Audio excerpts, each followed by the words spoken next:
Here's a question that should keep you up at night. What if someone who started investing at 25 ended up with way more than someone who started at 40, even though that second person invested more total dollars? Same company, same stock grants, same market returns, but one person retires at 50 and the other has to work until 60. Let me show you exactly how this happens. Meet Sarah.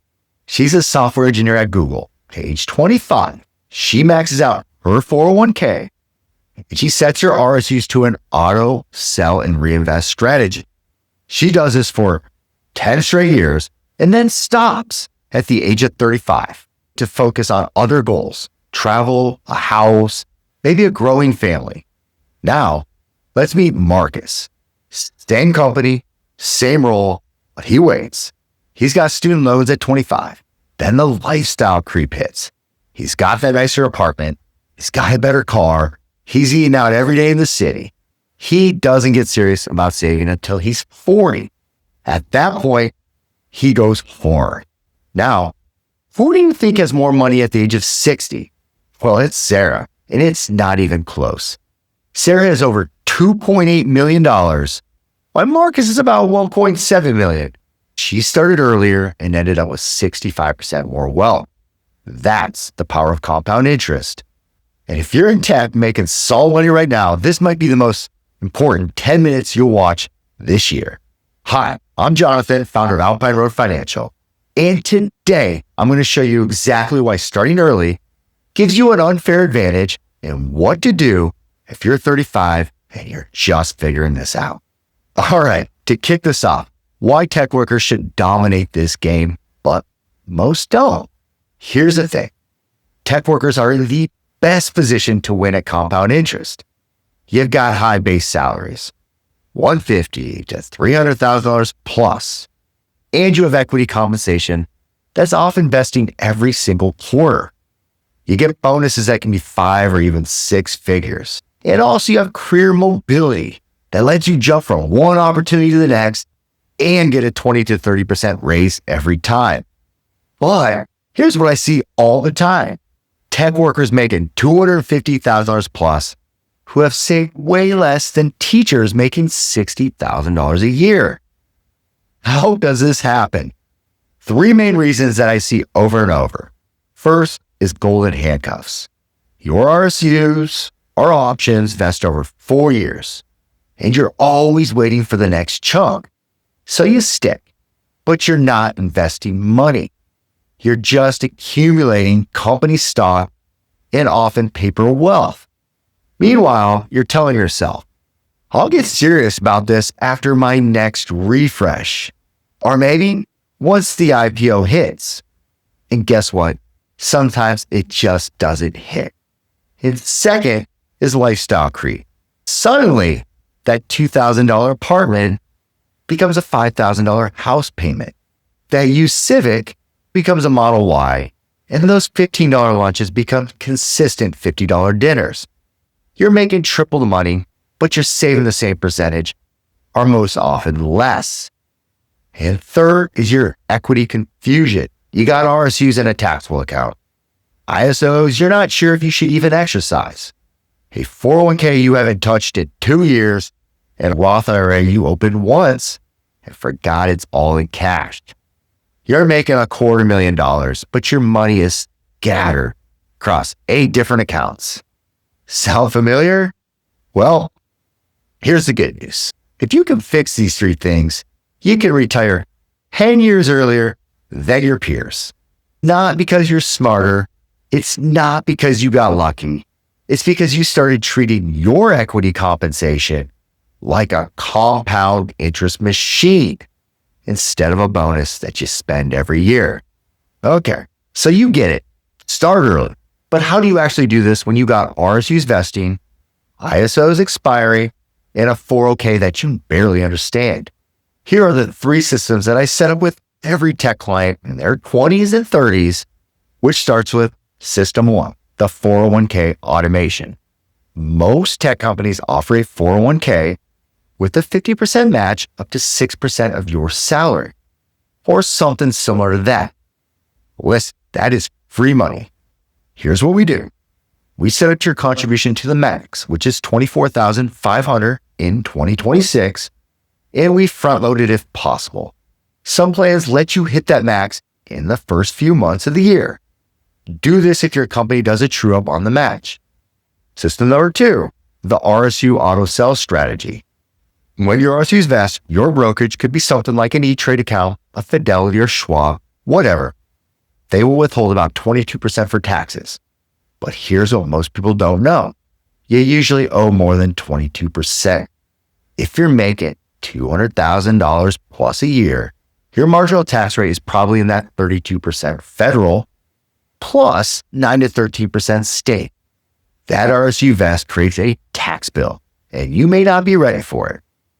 Here's the fix. We auto sell 60% of your RSUs immediately. We use 25% to cover the extra tax you will owe in April, and we invest 35% into a taxable brokerage. Then we keep 40% as company stock, only if you want a concentrated exposure in your company. This approach prevents you from being one of those tech employees with 70% of their worth in company stock, which is called concentration risk. And you also get to avoid that $30,000 tax bill that you simply didn't budget for. Now, step 3 is the backdoor Roth pipeline. If you're making over $153,000 single or $242,000 married, you probably can't contribute directly to a Roth IRA. But you can do a backdoor Roth. Here's how. First, open a traditional IRA if you don't have one. Then contribute $7,500 after tax, which is the 2026 limit. And finally, immediately convert that money to a Roth IRA. Do this every January like clockwork. Why does this matter so much? Because the Roth account is your superpower. It grows tax-free forever. When you're 60, pulling money from your accounts, you're going to thank yourself because every dollar in your Roth IRA is yours. There are no taxes due. Meanwhile, every dollar in your 401k gets taxed as income. So if you do this from 25 to 35, that's roughly $75,000 invested in your Roth. At an 8% return, that becomes $580,000 by the age of 60, totally tax-free. Okay, so what if you're 35 and you're just figuring this out? Real talk. Maybe you're watching this and thinking, man, I'm 35 and I missed the window. I'm screwed. But guess what? You're not. You're later than ideal, yes, but you're not too late. And here's what changes.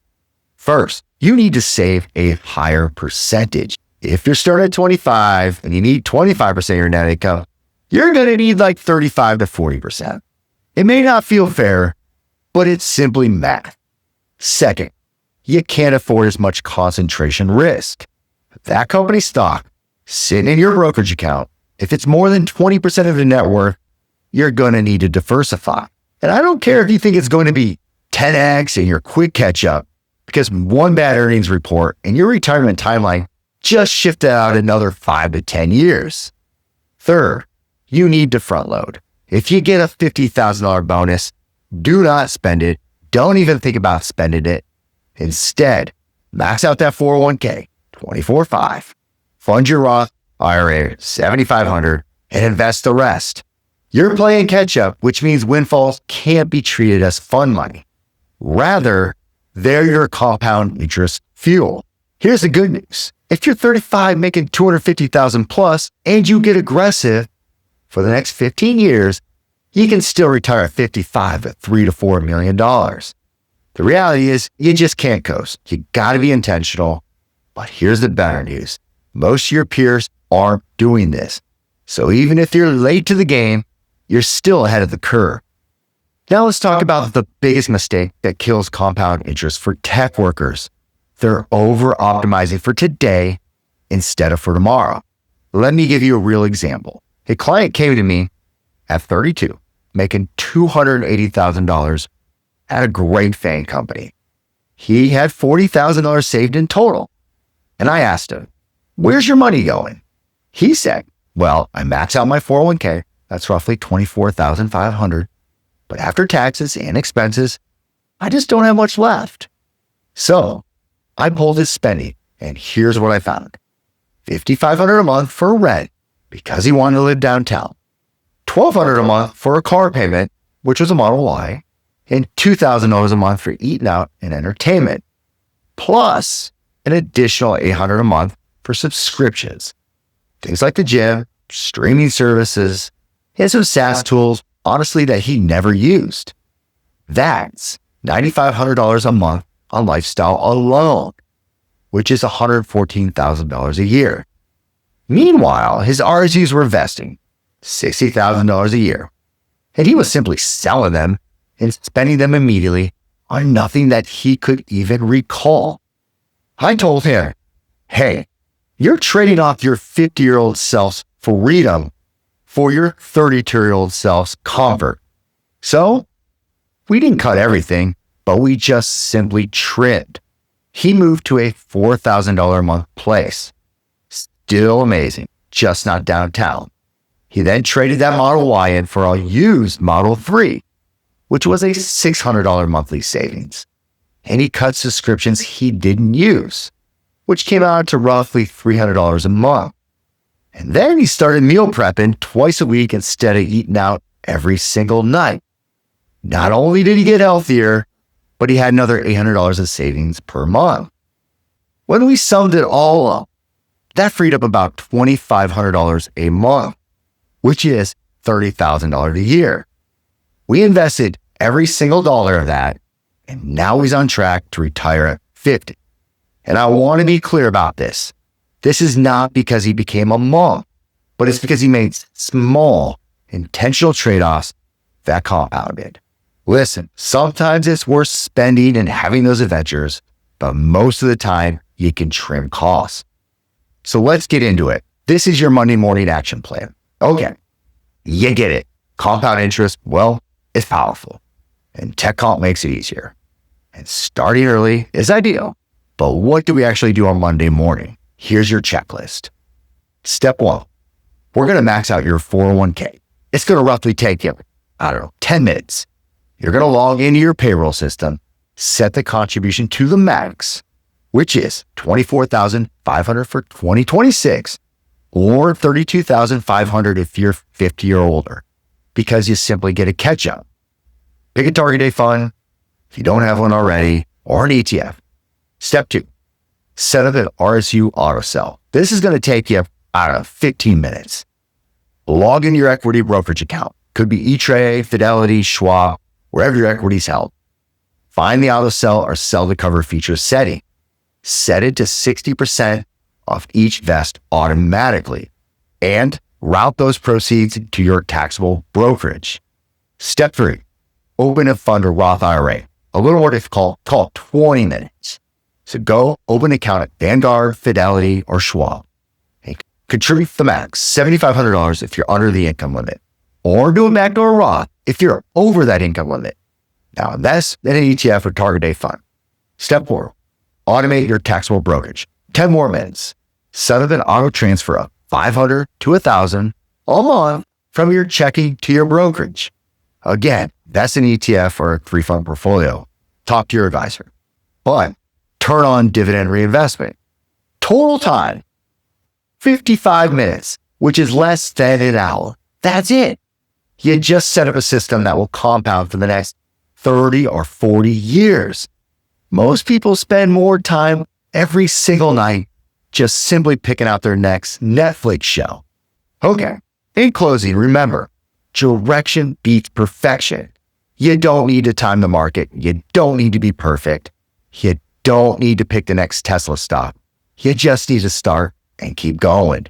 Albert Einstein really did call compound interest the 8th wonder of the world, not because it's black magic, but because it's the closest thing to a cheat code in finance. And the good news, if you're in tech, you're playing the game on easy mode already. You got the income, you got the equity, and you got the leverage.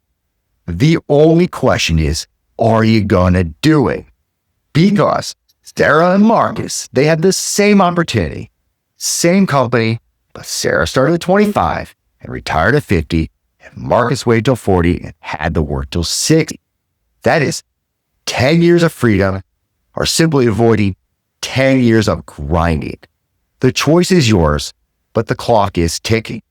If you are in tech and you want to build a real plan around your RSUs, ISOs, NSOs, and you just don't want to wing it, I'd love to help. We'll map out exactly where you are, where you want to be, and what it's going to take to get there. If you want to go deeper on this topic, I've got a video library on my channel. I'll link it below. But if you take nothing else from this video, take this. Every year you wait costs you 6 figures in compound interest. Don't be Marcus, be Sarah. Thanks for watching. Hit subscribe, and I'll see you in the next one.